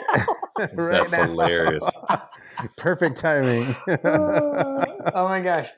And then his follow-up question was over under, nod to Coach Trill, over under drinks needed for John Powell. When, not if, but when the most famous podcaster gets to play for the senior team for the first time. There will be many beverages on that one. Man, that's letting some genetics do some heavy lifting there. That's awesome. He's only got to grow. He's only got to grow about 2-3 feet taller than anybody else in our family. That's funny. It happens. All right, then we got last up, 51-7 GATA. Which, Coach, by the way, he sits pretty close to you and I. Oh, okay. So, like, as you're looking at the field, he's one section over to the right from the section I'm in. He's right there. Oh, and he's okay, like, gotcha. He's like 2 or 3 rows behind me. Nice. Okay. Yeah. So, okay. So this is related to 2 things. So when I tweeted out from the podcast account that we're going to have Coach on, we were soliciting listener questions. I usually put a GIF with it, but this time I stole the school's or the football account's tweet that had like the national championship logo on Will Smith's head, and then like the slap, of Chris Rock. Oh my God, that was hilarious. Yes. So he said, in honor of the slap, other than the 2012 SEC championship and second and 26, what is a past moment in Georgia football history you would like to slap? And he actually gave a top 5. So I'll run down his top 5 really quick. I don't know that these are ranked in order, but his top 5 were 2014 Georgia Tech, specifically the last 18 seconds. Shoot me on that. Jeez. That I still can't believe that happened. Yeah, I know, right? Which, like, why did we call timeout? I feel like they weren't even going to get the field goal off, but okay. Anyways, and we're going down. Let's see. 1993, the Florida timeout game, which, Coach, I mean, I don't know if you wouldn't remember that. Are you familiar with that? John, are you familiar with that? I know which one you're talking about. Okay. So so really quick, that was when Zaire was in school. Yep. It was a cocktail party. It was like torrential downpour rain the entire game. Yeah. And we kept running like the same shovel pass all game, like to Shannon Mitchell somehow, and like was magically working all game. But anyways, we ran a play to, I think it was to tie the game. I'm trying to remember exactly. And we completed a play that would have tied the game, but Florida had called timeout like right before the snap, and then we ended up losing. So that was garbage. The pass at Auburn, which then he's got Sugar Bowl, West Virginia, and then I'm assuming that's the prayer at Jordan Hare. Is that where he's the prayer at Jordan? Yep. Yeah. Okay. Yeah. Praise the Lord for the kick six. Jeez, thank God for the kick six. Right? Seriously. When the kick six happened, I was like, we're off the hook. Yeah, exactly. That's exactly what I thought too. I was like, thank God this happened. he's got the Sugar Bowl versus West Virginia, which I always like to point out that Tony Waller calls that the Splenda Bowl because it was the Sugar Bowl in Atlanta, and then the 2002 Florida game. So for me, of those, number one for me is 02 Florida because 02 Florida, that was my senior year. That was my redshirt senior year, as I like to say. I redshirted in college, even though I didn't play sports. That game, I mean, we win that game, we win the Natty that year. I think, or I don't know. I mean, we would have. Well, I can at least say this: the day after, we would have been number one. At that point in the season, and we never lost any of the game.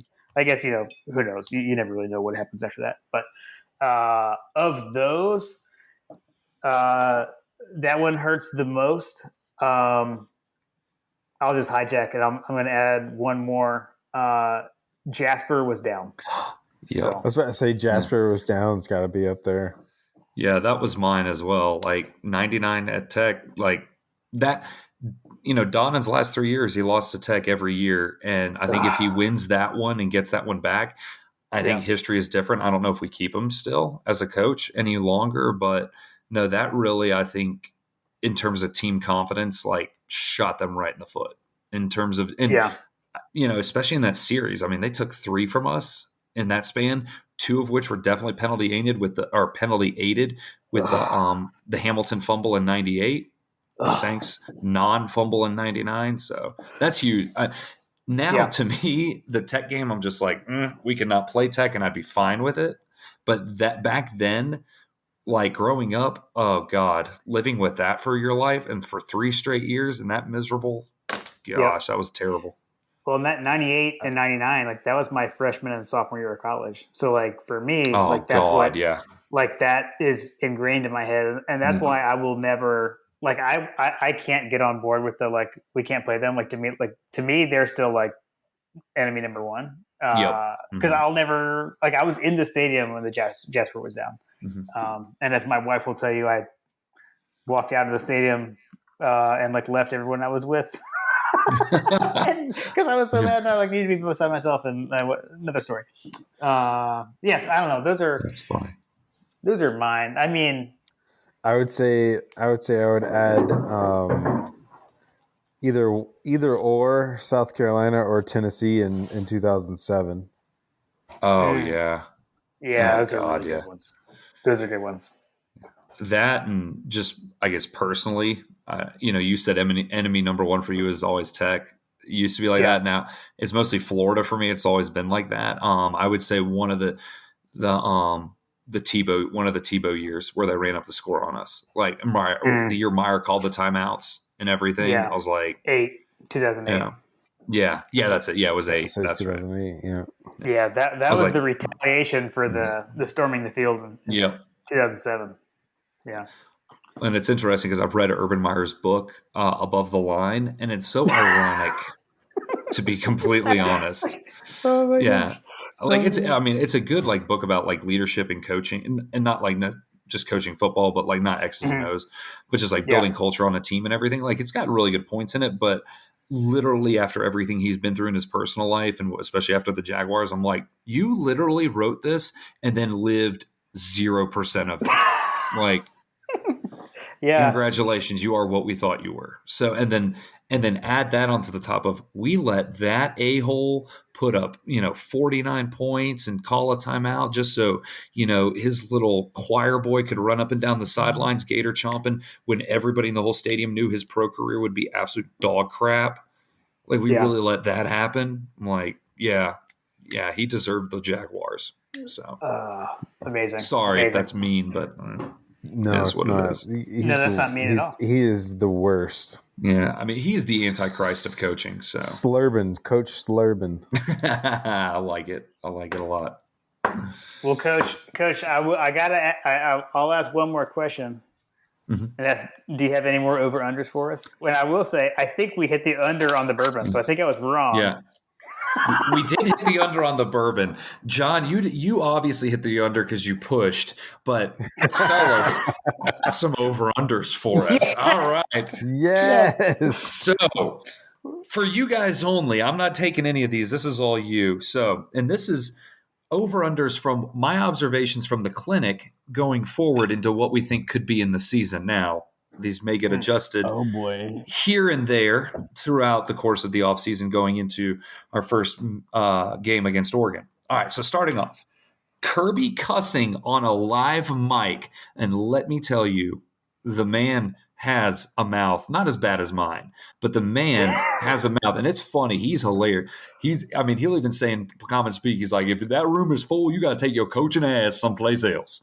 But all right, so Kirby cussing, we have FTMF. I'm going to censor it for Carter, FTMF, and we have, I told him, or the thing that he said after Auburn. Shoot, I can't remember it. Anyway, so we got that. HBTFD. That's right. How about the dogs? So Kirby cussing on a live mic, I got it at 1.5 times this season. Okay, so we're talking. So for the 22 season, yes, just this upcoming season. I have a funny story about that. Sorry, Carter. No, go ahead. Love it. Carter has a Kirby Smart impression. Yes. With that, he goes, yes. I'll have to record it and I'll send it and we can tweet it from the pod account. Yes. But he has a funny impression. He goes, I told him, how about the nose? That's what I told him.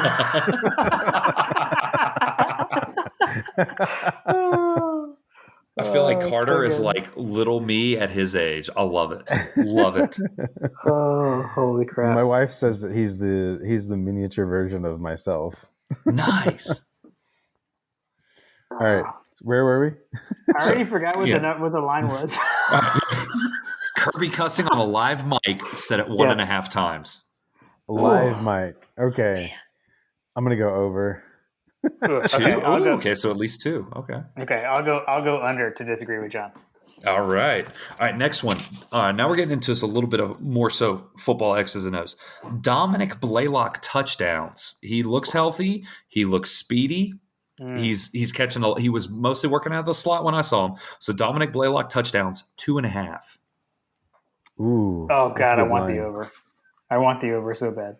I'm gonna take the under. I'm going over. Only because we were let down by the hype of Kyrus Jackson coming back last season. So, Coach, I need to ask a follow-up question as we're getting into these. Yeah. Are you going to track these, whether we were right or wrong? This season I'm going to try to. I may make it to the Samford game and just be like, all right, screw this. This is too much. I got too much going on. But no, my mission is to do this, and then in the off season, you guys bring me back, and then I go over your I give you statistics on it and say how much you were right, and then how much money you guys owe Vegas. We'll go.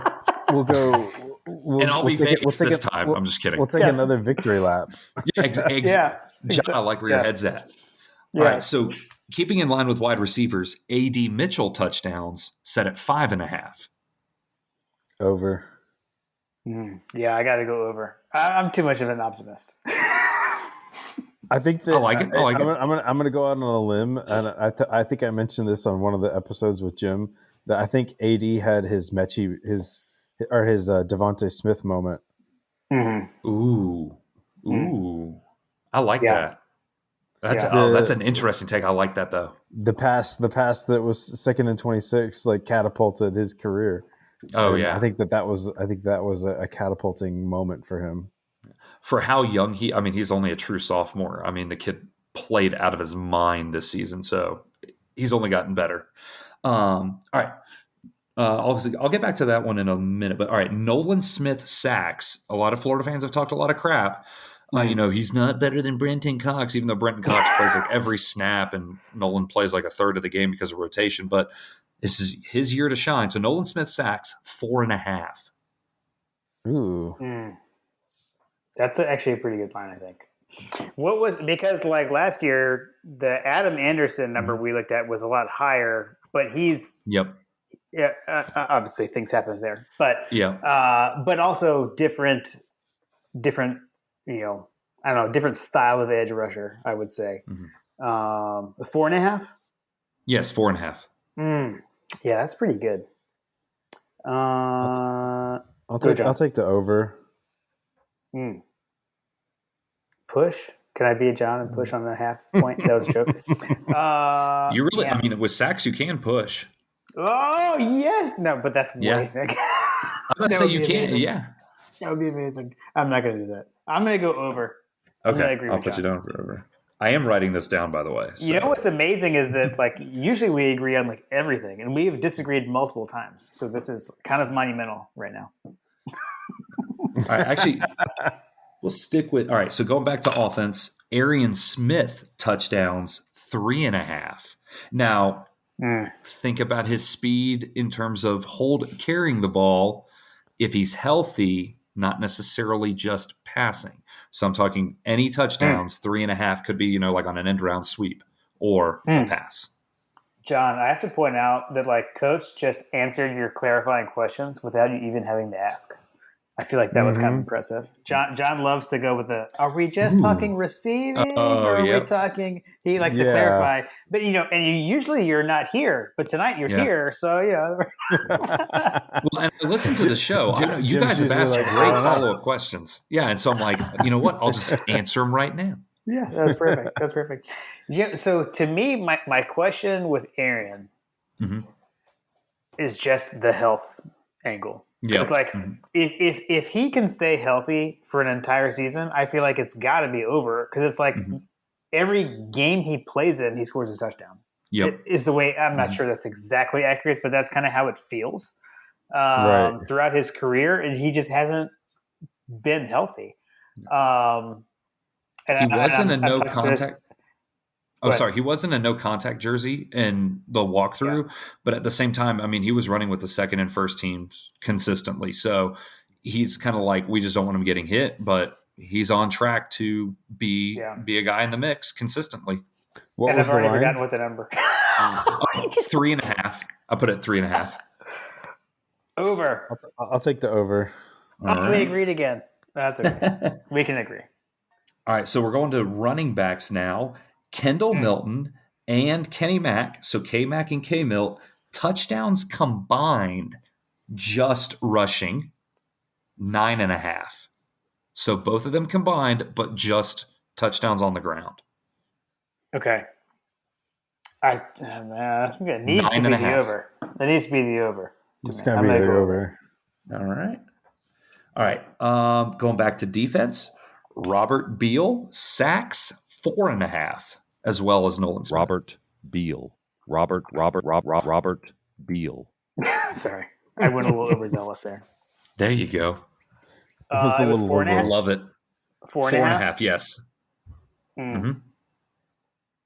That's another good line. Although I feel like, again, like as opposed to Nolan Smith, like I feel like Beal is playing more in like and I forget all the names that we use internally for the various linebacker positions. But yes, 4.5. I think that's more. He's more playing like the Adam Anderson type role. I'll take the over. He had 6.5 last year. Yeah, I'll go over. All right, Christopher Smith interceptions 3.5. That's a good number. I'm going to go under because I think it's going to be exactly 3. I'll take the over. All right. What did he have this year? 2 or did he have 3? Because I know he had 1 in the first game, 1 in the last game. I can't remember if he had any more. I know he had at least 2, I guess. He had the pick 6 against Clemson, and he had the pick against Bama in the Natty. I was going to say, I thought he was Auburn, but no, Nakobe caught that off the tip pass from Bo Picks. He had at least 2. We'll go with that. Yeah. All right. Keely Ringo interceptions 2.5. Ooh. Exactly. Yeah, because he had 2 last year. UAB and Alabama in the national championship. Yeah. He had 3 interceptions last year. Oh, he did. 3. My bad. So yeah, Keely 2.5. But my thinking with this was about Christopher Smith. Christopher Smith. Chris had 3. Okay. Yeah. All right. So Keely at 2.5. My thinking is because he'll be the starting cornerback. Is he going to get a lot of looks with the ball thrown his way anyway? Right. But we do play Mississippi State, which will increase his odds pretty drastically. Right. You had two. What was it? 2.5? 2.5. Yes. Okay. I'll take the over. He had 2 last year. All right. I'll go under just to disagree, but I hope I'm wrong. I always like to note that. All right, and then after I talked about special teams with kickoff return or punt return touchdowns 1.5. We had 0 last year. Wow. But we did have a blocked punt, we did have a blocked field goal, and we had a blocked extra point. So extra point against Kentucky, field goal against Alabama in the national championship, and then the punt against Arkansas. So, but kick return or punt return touchdowns, and everybody wants, a King Karras explosion return, or maybe this season a Kenny Mack return. So I'm setting it at 1.5 because that will be a big emphasis for the Dogs on special teams this season. Yeah, that's tough. And what was it, the Charleston Southern game? I feel like we had like 3 that were like.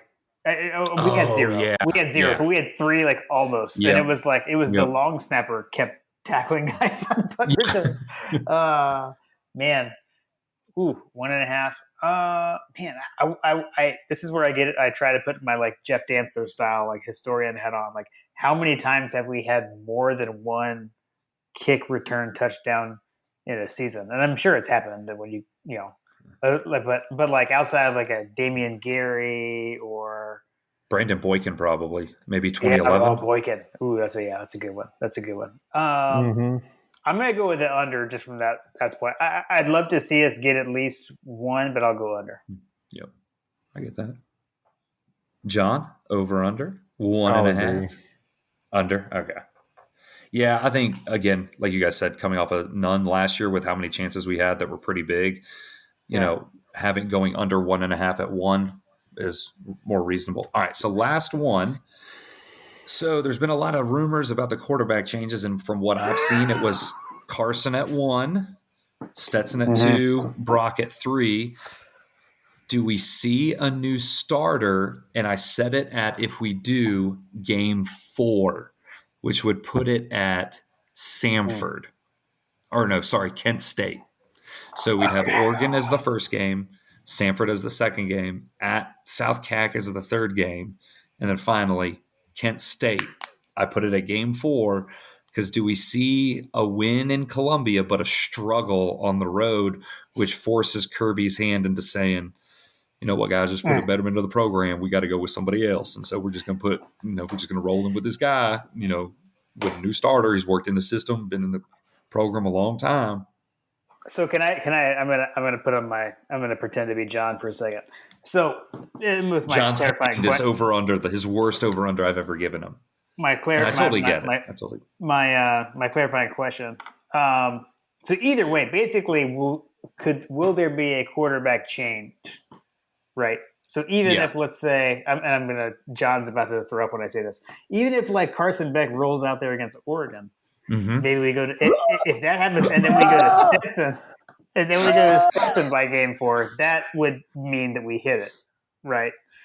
Yes. So the over is it's after game 4, or we stick with the same guy.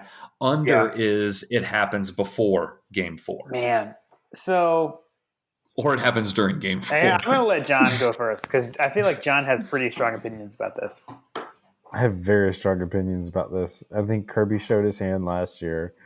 Like JT Daniels, everybody thought that he was like the be all end all quarterback for us. He couldn't cut the mustard, couldn't break into the first team, whether or not that's through talent or whatever. Like Kirby chose to ride Stetson all the way to the national championship. The guy was the number 4 passer in efficiency or whatever. He had one of the biggest passes, yards per attempt or whatever. I just I don't buy that he's not the starting quarterback returning. Like, I just don't buy that at all. So I think that equals over, right? Yep. That would be over. There's not going to be a change by the game 4. Okay. Whatever. Go ahead, Coach. What were you Whatever. going to say? Whatever What it do you is. mean Stetson's going to play? Whatever Stetson's going to play as the starting quarterback through basically the whole season, unless he gets hurt. Which Jim, knock on your head. Unless he gets hurt, I don't think we're going to see any other quarterbacks other than in garbage time. Yeah. Coach, what were you starting to say? No, John, I totally see what you're saying about, rolling with Stetson the whole season. And I agree with you. I think this is just more so just to get people talking, and especially in the spring. And I think it's a lot of what you see and a lot of what you're seeing in practice is going to be just trying things. But no, I totally agree though. Like, I think Stetson is the guy.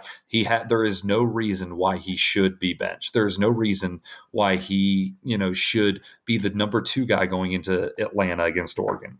There's no reason why Carson rolls out there at QB1.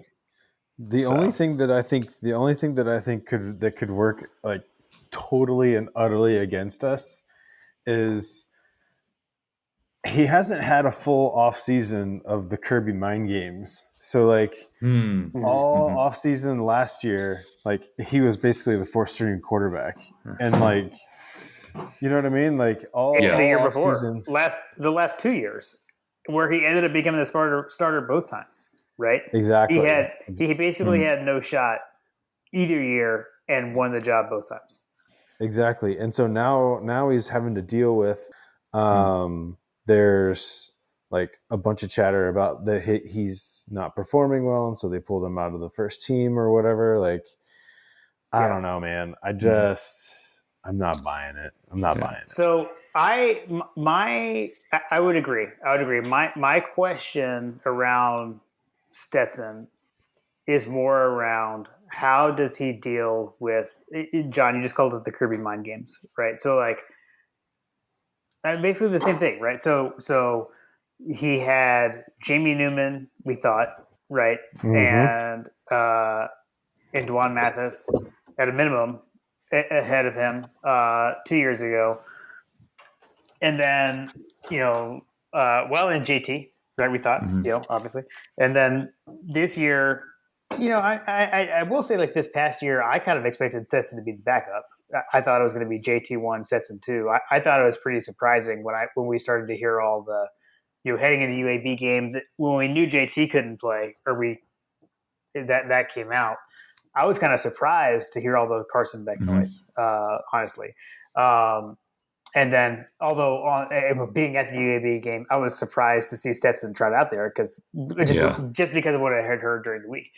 But yeah, it's like, how does, and I guess to me the thing is too, like, I feel like if you look at the way Stetson plays, the only game where I was like super like, what the heck, Stetson, and why is he out there, was South Carolina last year, right? So like South Carolina, JT starts the game, he's balling out, and then we bring Stetson in and he throws a pick right away, and like, it felt weird, like it felt forced by the coaching staff. Like, why is Stetson even out there? Like, that does, like, you either have a starter or you don't, kind of thing. And like, so I guess that one, like Stetson to come off the bench didn't seem to do very well. Like, but in general, he came off the bench against Arkansas, first game in 2020, and obviously, came back and won the game. And like, he's had bad moments, but when he is the starter and he knows the guy, he plays well. At least like by the end of the game, right? So like, that's my only concern is, like, with all this stuff going on, how can he handle it? All that said, I'm an emotional guy, and so I'm going to say over, because holy crap, the Stetson Bennett story right now is so amazing, and like, I don't want it to end poorly. That's not a good ending to the Stetson movie. And to John's point, like, he hasn't done anything to warrant him being benched. But again, I think it goes back to Kirby going back to his days at Bama. Kirby knew what to do going off of winning the national championship into building into the second season after that. And he's been on a team at Alabama where they won back-to-back titles in 11 and 12. Or sorry, was it 11 and 12 or 10 and 11? Yeah, 11 and 12. I think it was 11 and 12. Yeah. Yeah, and so because they played LSU, even though LSU won the SEC championship. And then they beat Notre Dame in 12. But anyway, so it's like Kirby's been in that back-to-back mindset. He's also been in the year where they've won the national championship and lost the next year. So he's seen it. He's kind of seen the whole gamut of it. Kirby's seen the whole pendulum swing back and forth in terms of coaching in that mindset. So I think going to John's point, he may be challenging Stetson and saying, you got to step it up. And I think going into the season, if you think last season, we went into it knowing, all right, we're going to have a pretty stacked defense. The offense, though, is JT really the guy? How's the running game going to fare? How's the passing game going to fare? I think this year we're going into it kind of the opposite. We know what we got on offense. We have AD, we have Ladd, we have Brockman, and he'll be healthy off of his labrum surgery. We have a stacked offensive line with talent all across the board. I mean, it's probably the deepest room on the offensive side. We have we have deep quarterbacks. We have, two guys that were in the system last year, or three guys that were in the system last year, bringing in another guy. So, and running backs, Milton, McIntosh, Dejon Edwards, Savion Clark, we're loaded across the board on offense. Defense, though, on the other hand, that has a lot more question marks because we have a lot more shoes to fill. So I think it's kind of the opposite this year where we know what we're going to get on offense. I think we're going to have a more explosive offense. Defense, though, is where the question marks will lie. So I think, again, going back to John's point, maybe this is Kirby holding Stetson's foot to the fire saying, you got to play better. You got to do better. And you know what? The little things that we were last season that we said, okay, we'll work through that. That stuff just isn't going to cut it this year. So we're going to pull you now in practice to work out those little things to where on the back end of it, when we go into, prep for Oregon or prep for South Carolina, we don't have those problems like we would have had at this point last year. Yeah. Yeah, for sure. Yeah, it's going to be it's going to be interesting to watch. John is already cringing. The Munsoning season has begun. Oh, full force Munsoning. We are Munsoning. We are Munsoning. John is definitely Munsoning. But I feel like, John, you're not Munsoning so much about the team altogether. You're just Munsoning. You're Munsoning over the quarterback situation. I'm not Munsoning over the quarterback situation. I'm disgusted by you all. You don't like it. Yeah. I'm disgusted by any suggestion that we have any quarterback controversy because I cannot live through another one of these seasons. Hey, look at how far we've come. We used to make Stetson being short jokes, over a year ago, and now for sure did. Now we're like Stetson isn't the starter. I'm disgusted. Exactly that, and we're gonna just beef him up to be 6'3", 220. He's not short anymore. Stetson walks on the natty trophy itself, so he beefs up about 6 more inches. Yeah, I mean, he drinks straight from the Pappy bottle. He takes the Pappy pills. Yeah, so he's just the white version of Cam Newton at this point. I mean, that's all I see. So. That's right. Obviously, look, he is a generational quarterback. Yeah, exactly. Yeah, I mean, he's the Heisman frontrunner at this point. JT was. Might as well put him in there too. We need to get we need to pull the tweet together, the one that was always around Bo Nix, the dark horse. we did it for Stetson. Yeah, he's focused. He's having fun. I mean, there's no reason he's not a dark horse for the Heisman at this point. Obviously. As soon as he throws his first, his knock on wood, and he doesn't throw any, but if he throws his first interception, I'll immediately start Munsoning though. John goes to all right, coach. So Carson Beck, how did he look in the spring? Is he ready? Is he poised? Is he a dark horse for the Heisman already? You were at the coaches clinic. Yeah, fill me in. Yeah. Tell us what you know about Beck. I'll be fully on the get that kid off the 5G network right now, tinfoil hat. That's a great point. We have not discussed. My big thing is all these questions around Stetson are really just because he currently has an iPhone, and when the iPhone goes away and he's back to the flip phone, everything will be all good. And, everything will be okay. We'll be ready to go. Man, awesome. Well, Coach, we have full disclosure. We have. Between the two of us, have been talking for a while about needing to get you on. So Nice. we were glad that you graciously accepted. We appreciate the interjections of, random over-unders, early on, and then closing out with them in the end. And I don't know. It's fun to just get to talk to you. I don't get to talk to you very often. So for me, too, that's also just a lot of fun. Yeah, no, I agree. Like, it's good to see, obviously, Jim, it's good to see you guys. And John, I was like, we've interacted so much on Twitter. It's like, I don't know if we've met in real life, but I feel like we have. So no, it's been great, guys. I appreciate you having me on. You guys are obviously one of my favorite podcasts I listen to. It's pretty much you guys and Dog Sports is the only two sources for, UGA football. So you guys do a hell of a job, and I love the show, and I appreciate you having me on. And again, if you need to anytime, I'm always here for you guys. I love the show and I love you guys. So awesome. Appreciate it.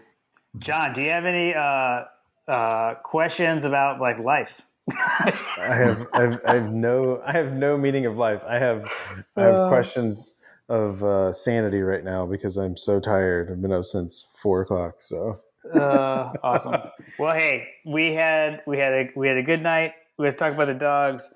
USMNT clinched, and we actually segued that into a listener question, which I still like. That was by accident, totally. By the way, it was divine intervention. Exactly, that was awesome. Divine intervention. So we are on the way to the World Cup as well. On top of the dogs. Well, Coach, we will obviously. Hey, you know what? This is a fantastic year for us to win the World Cup because we've won everything else. Yeah, that's right. That's right. You got the Braves, you got the dogs, and then now we just segue right into the World Cup. Awesome. Well, Coach, obviously we'll be in touch throughout the season when the season approaches. Once again, great to have you on, and we'll have to do it again. And I don't really have anything else to say other than go dogs. Heck yeah, man. I appreciate it, guys. Always. And hey, as always, go dogs. Go dogs.